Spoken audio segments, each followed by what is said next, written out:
We're going to go ahead and get ready to go into the next session with our speaker, Jen Cross. Jen is going to talk to us about Plan Sponsor Link. So Plan Sponsor Link is our newest tool. Some of you may be aware of a compliance portal that you've been using. We're making the transition over to Plan Sponsor Link. And so Jen is going to show us a little bit about how to use that and how to make that available.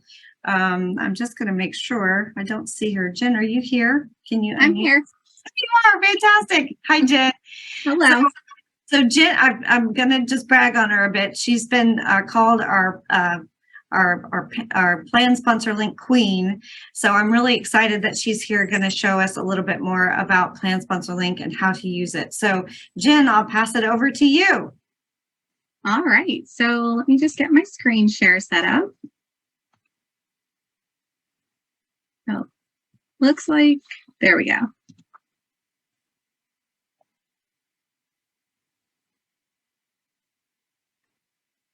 All right. Can everyone see my screen? Yes. All right. Yeah. So Plan Sponsor Link, it is our new website. For anybody that's worked in our systems before, it was a little outdated in some cases, and we listened to everybody's responses when they had to work in it, and we have come up with a very enhanced version that is much nicer and way more user-friendly for everybody. So the most important piece to this is it's a new website. All users will need to update their secure website bookmark to this new address. So if you're using an existing bookmark, have something set up to pre-fill any user IDs or passwords, those are no longer useful right now because you're going to be able to set up all your own user ID pieces for this. So here is our new sign-in page. It looks like this screen here with the Definiti Plan Sponsor Link logo, and it shows your username and password. There are much more enhanced security features for this, mostly that each user will have their own individual access. So there will no longer be a 101202 user ID. It is now going to be your email address. So it's specific to each contact on a plan. For the most part, every contact will be able to go out and access the Plan Sponsor Link as long as they have an email. But it does not mean that they're going to have the security access to view everything that's going to be available on Plan Sponsor Link. So it will be something that's specific to the access granted to a person. If you have a user that needs more enhanced or expanded access, not an issue, just reach out to your retirement plan consultant and they can certainly update that for you. It's a quick update. It's almost instant. So with a quick refresh on your browser, that contact would have their new access credentials in the system. In the near future, it'll also be offering a multi-factor authentication. So for those of you that do anything in the online world these days, if you go in and you sign in, you'll be having to enter a 6-digit code that'll obviously either get texted or emailed to you, whatever your preference is. And that's something that you'll be able to set up. So this is what your home page is going to look like. Once you sign in, it looks like it has our Definiti here. It'll show welcome to your information, and then you have all these tabs on this. So one of the things that makes Plan Sponsor Link really helpful is that it's very user-friendly, and I thought one of the ways to show that was to be doing a more live action presentation. So we're not going to be specific to a slideshow. So I'm just going to open up my window for that. And this is what your sign-in looks like. The website, very important, is plansponsorlink with no spaces.com/Definiti/login. And have no fear, we will be providing that to you. So you'll be able to just click on a link. Any email or communication that's going to direct you to Plan Sponsor Link will include that email or that website address as well. So you'll be able to just do a quick click in that email transaction and it will take you right to this website. So very user-friendly. When you do this the first time, you're going to have to click that you're a first-time user. You'll enter your email address, select submit, and the system will send you a temporary password to sign in. When you sign in, you'll enter that password. Username is your email address. And then if you want, for all convenience, you can absolutely select the remember my username, and it will populate it every time you log into this page or access it. So once you've done that, you'll just select the sign in option. And it will take you to the home page. So the system will automatically default you to a My Active Tasks tab. And you see that shows here, it'll show your plan and any action items that may be pending for it. In this case, our sample for today is the year-end data collection, also known as the annual questionnaire or census data.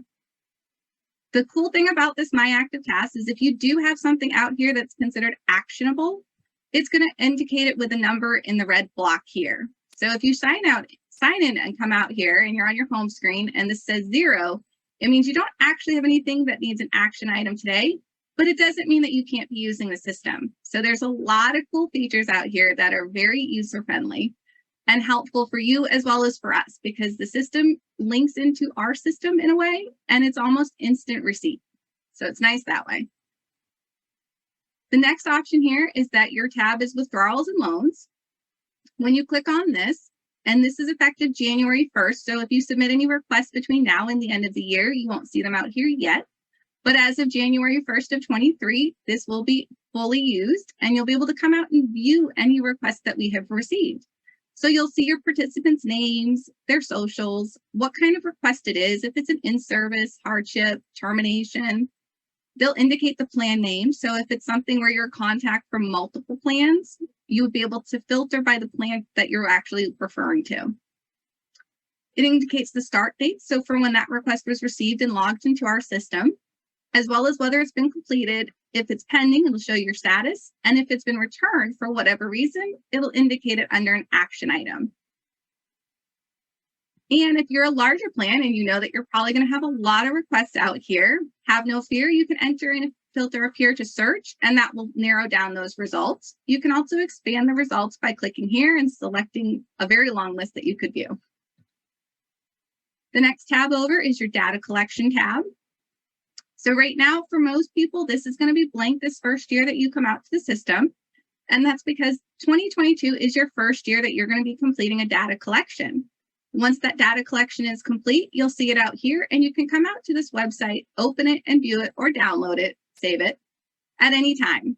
Once it is out here, though, it is locked. So it does keep the security of the information that was submitted.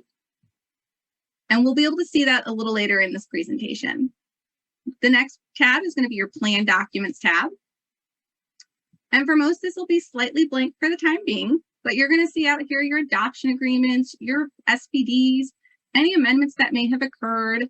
One that's upcoming is going to be the required amendments that'll come out, and those anything required will come out here and it'll be posted for you to be able to view. The next one is going to be your secure file exchange. So some people might be familiar with using the share file or SharePoint or Microsoft 365's encrypted emails. This secure file exchange is kind of like that, but it gives you a whole list of anything that you could send, and it allows you to send to anybody within the organization. So if you're sending to our processing department, you would be able to come out here and select the processing department as a new file. If you're sending to your consultant, you can come out here and select their name from the drop-down list. If you select a new exchange, you would pick the file you want to attach, select who it's going to. A list of anybody in our organization is available. You can enter a brief message, kind of as if it's an email. If you have more than one, you would select your plan and then just hit send. Once you hit that send icon, it comes right to the system, and the person you're sending it to will receive a notification. And the thing works, that also works vice versa for you as well. If I was to come out here and send something to one of my contacts, I'd be able to send it to them using this feature. And you would receive a notification saying you have something on Plan Sponsor link available to view and or download. So the information is very handy and very user-friendly. The next item out here is our resources and articles. And this is where if there's any industry bulletins that are coming out in the environment, or anything that we find is really important for people to know. For example, the cost of living adjustments that recently came out in October. We'll be able to post those out here for you to view at any time. So you'll be able to come out, you'll be able to view them from year to year as we go forward. So you would have 22, 23, way in the future, 24.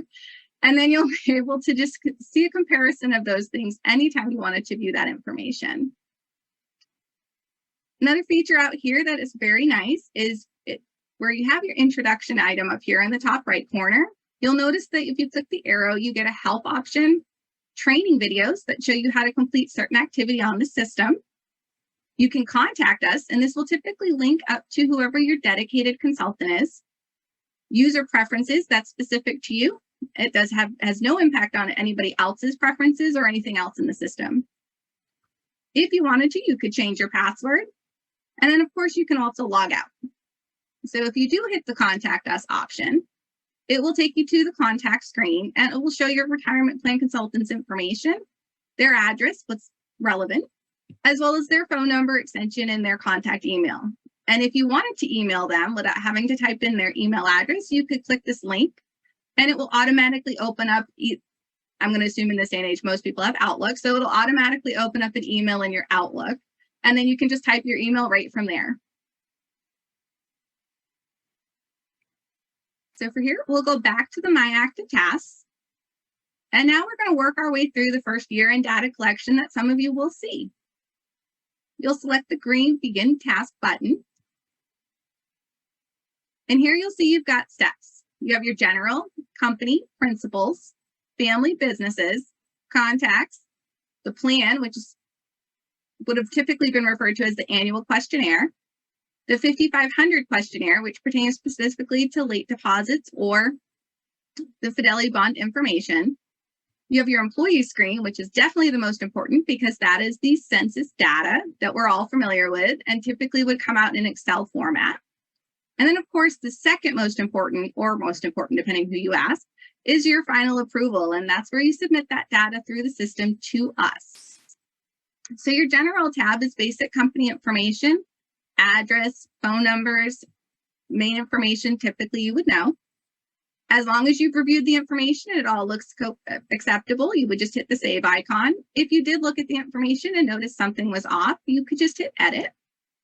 And it will allow you to update that information so that we were notified of an address change. The next step is your company or employer data. So here you can see it identifies the company name, your EIN, fiscal year end, your entity type, your NAIC code, your payroll provider, as well as your payroll frequency. So some of these are drop-down options. If you select the arrow, you'll be able to pick from a pre-coded list in our system. Once you've reviewed the information and determined that it is acceptable, you can select the Save button, and it will proceed to the next step. So another important step in the census process is the owners and officer information. So here you can see you'll have the name, the individual's title, whether or not they are an officer, their ownership, and if you needed to add somebody because they're not there, you would just hit Add. In this case, you'll put their information. Select their title from a pre-coded list. If the title that they have is not in this list, you're welcome to select Other or No Title. Indicate whether they're an officer and whatever their ownership might be. Once you submit, they'll be added to this list and it filters through into our system for us. One thing to note is if you do have a company that does not have any owners, or you don't have employees that are not owners, for example, if it's a board or nonprofit organization, we do require some type of ownership to be reported here. So in instances like that, you're welcome to enter a name of board, select their title as Other, no to the officer option, and then just enter ownership of 100%. And that will let us know that you do not have active employee owners that we might need to consider for ownership attribution or officer determination reasons.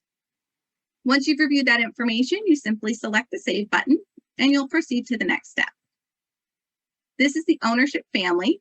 So here you would, same thing, list their name, the relationship to the owner, what owner they're related to, and if you needed to add somebody, you would simply select the Add button. Same if you needed to edit information here. So for example, this indicates a grandchild, but really that person's supposed to be their child. Select the Edit button, select Child from the option, indicate the person they're related to, and select Submit. The information has now been updated in the system. So then once you've reviewed and everything is acceptable, you just select Save. This will take you on to the next businesses, or as we rephrase it, owner businesses and related employer information. So if you do have a company with a related employer, or you have a company that has ownership or an owner that has ownership in another company, this is the area that you would want to provide that information.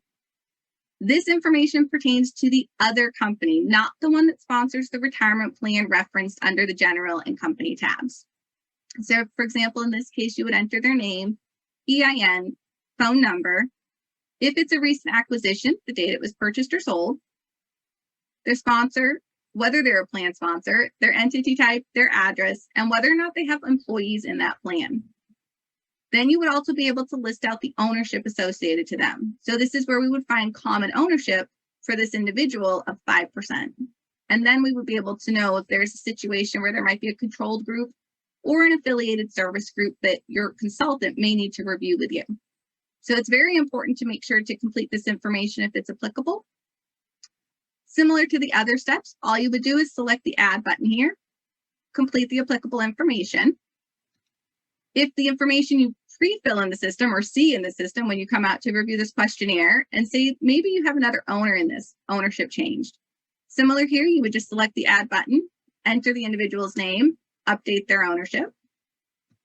If the ownership changed between the two individuals, easy to do, you would come here and edit that person, and we'll say we'll switch that person to 85% and update the other owner to 15%.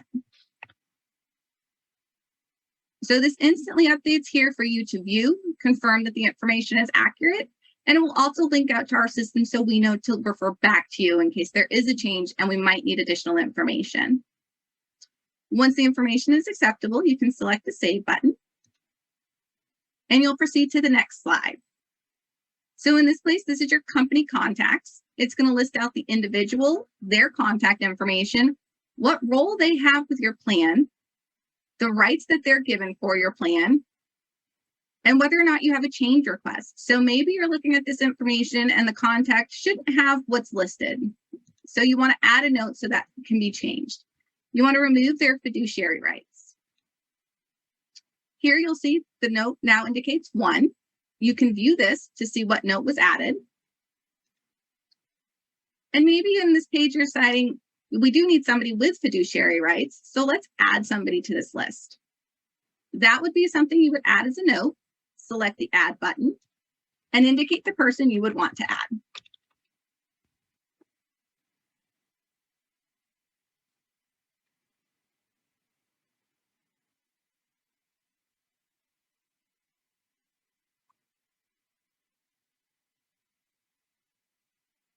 So now you see the note, it'll show you a sample of what that's going to view as. Once you determine it's okay, you can select the X icon or button. You will see it does not pop up here because you won't put that contact information into our system. Once we notice that there's been a contact change request, your consultant will reach out to you to verify the contact person's name as well as their contact information. For example, email address, phone numbers, fax numbers, if it's applicable. And once you've decided that the information is acceptable, you'll select the Save icon. And this will take you to the annual questionnaire. It does look slightly long.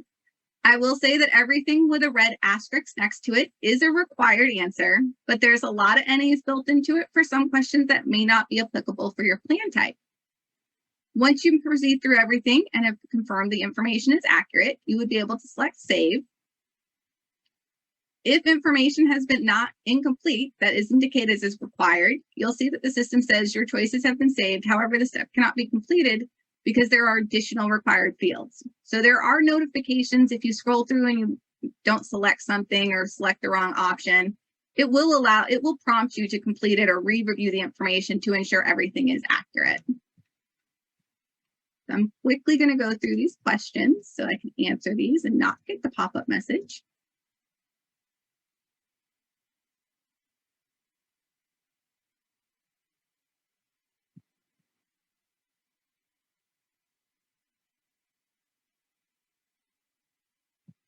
And then once everything's been answered, you go back through and select Save. And as long as everything's been answered, it will then allow you to go to the next item. Now, if you don't have an answer to one of those questions and you say, no, I can't answer that yet, I'll have to come back to it, the information will save your progression through these steps. And you can always click on to another step outside of the order that you're working in if you need to go back to that one later. So then you can continue on to your census review what the 5,500 questions are asking with the other party in your company, if applicable, and then come back at a later date or time to complete those 5,500 questions. So it does not stop you from proceeding through the process, and it will save the information you've completed for each step as long as you've selected the save button. So the save button is very important.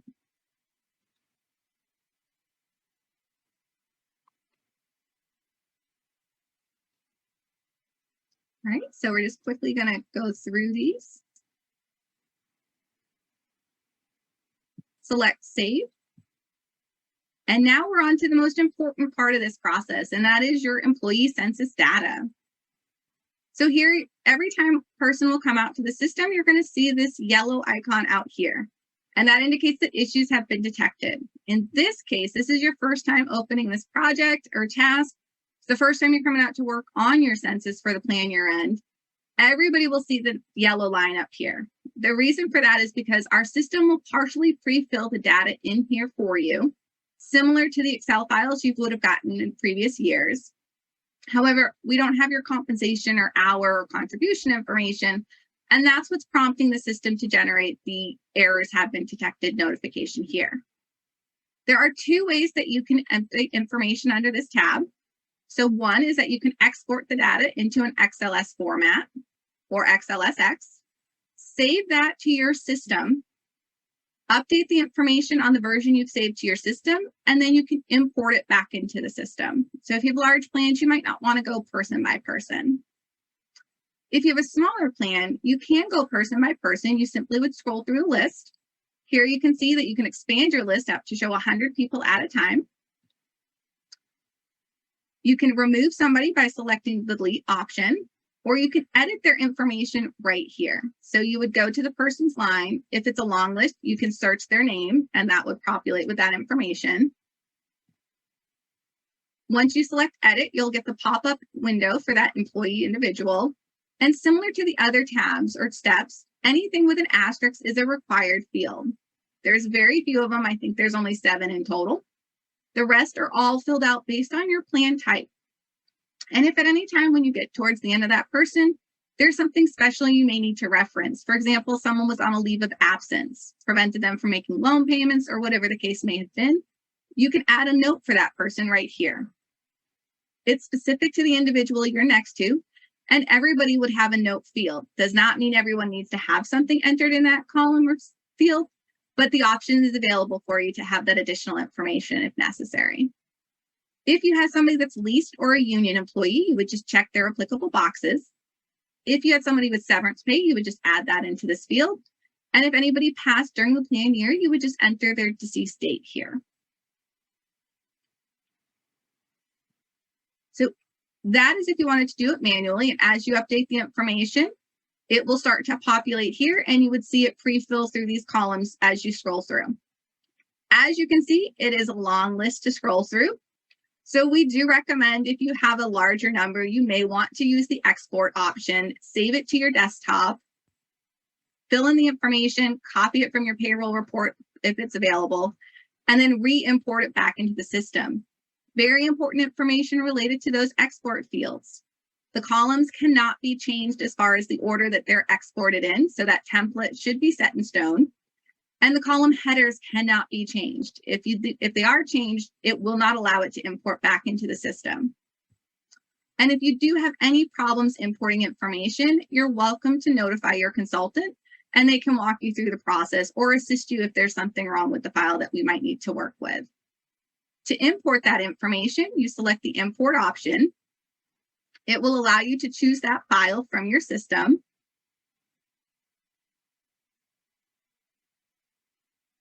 Once you pick the file, you select import. It's going to show you a summary of the records that have been imported. If there were any issues with those being imported, it will populate with skipped number. You'll select continue. And now you see that your yellow bar has disappeared. So it means that most of the information you've submitted does not generate any errors. You can also view a summary, which will give you a summary, hopefully will match to your W-3 or your payroll summary report, indicates the number of employees or number that corresponds to your W-2s.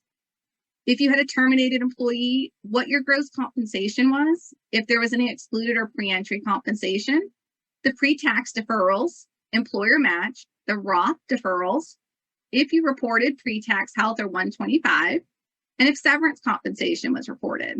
It'll also indicate if you checked anybody as being a union employee. So it gives you a nice little summary that you can refer to.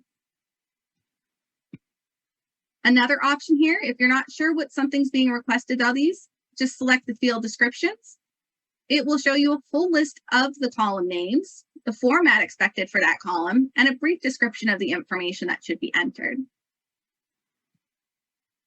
So once everything is acceptable, you've compared your summary and it matches to your W-3 or payroll report, you would select Save. That will route you to the last tab or last step in the process. Here you've got documents. So if you do want to submit your W-3 or payroll summary report, if you are somebody that utilizes a Schedule C or K-1 to report your income, this is the area where you can attach those.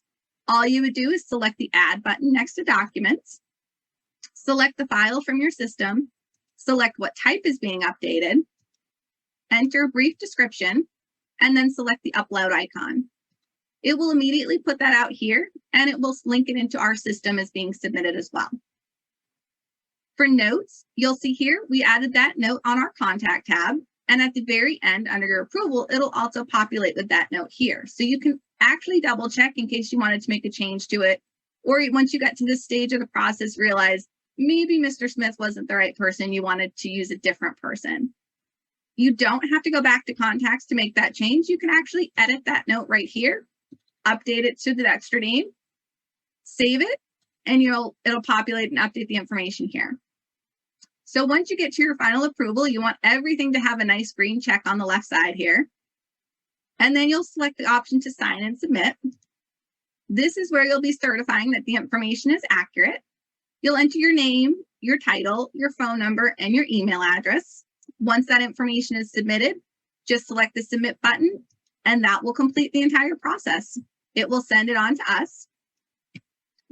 Enter that real quick.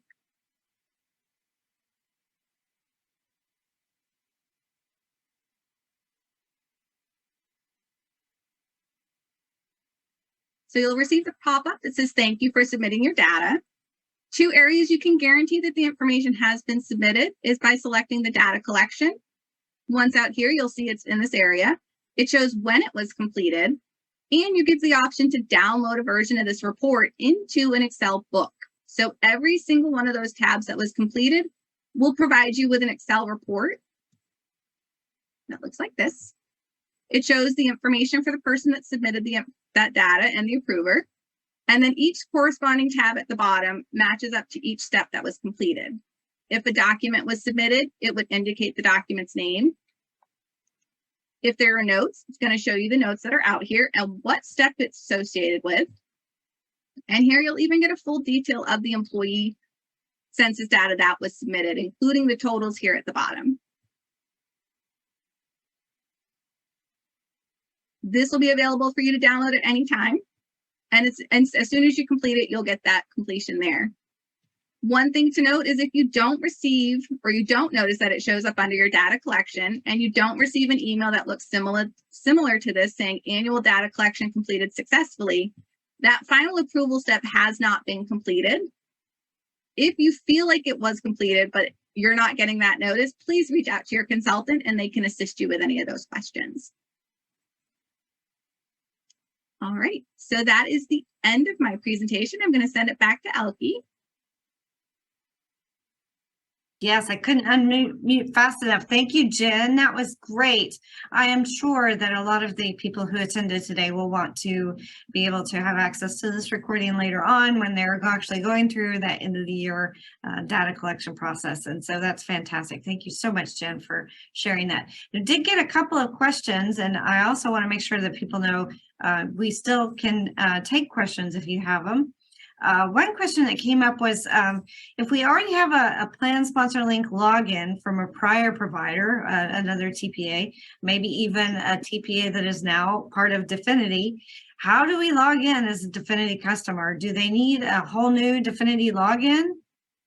Yes, and that is a perfect question. So the answer is you need to go to the Definiti website address. The old login will not work, but you can probably use a similar login because most of the Definiti or Plan Sponsor Link logins utilize email addresses as the username. So your username will still be able to be used, that being your email address. And then the password is something that you'll be able to select, but you will need to click the link that says first time user so you get a temporary one. The two versions of PSL will not link up. So whatever is you did in your previous plan sponsor link will not link to the current plan sponsor link you're viewing.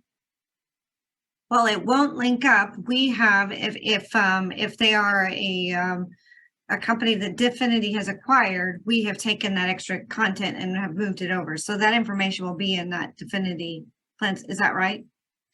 Yes, except for anything that would have been considered a document or a secure file transfer. So employer related information, yes, but anything, any reports or those things, they're only available on the historical version of that plant PSL.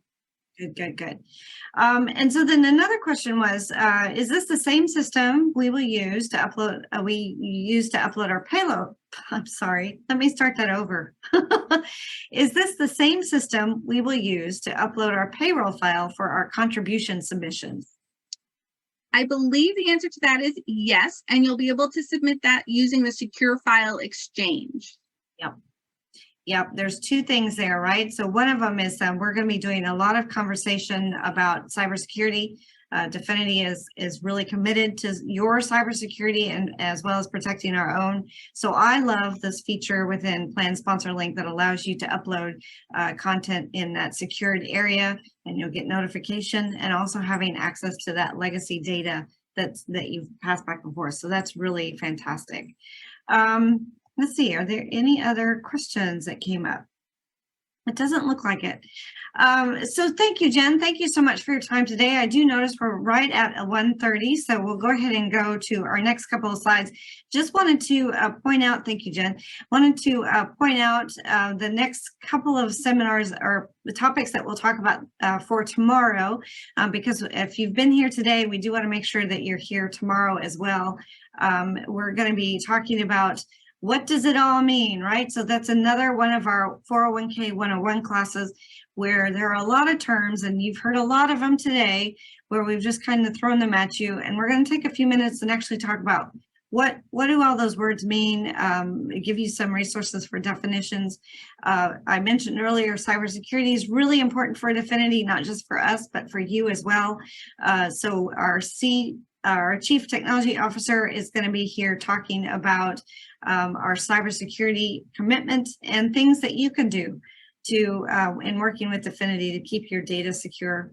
And then the last session is all about participants. We're going to talk about all the different levels of participants, when you're missing participants, what do you need to do with eligibility, all those different kind of things. And then there were a couple of things that we talked about today that we have additional sessions on. So later in the week, we're going to do a larger session on loans and distributions, show me the money.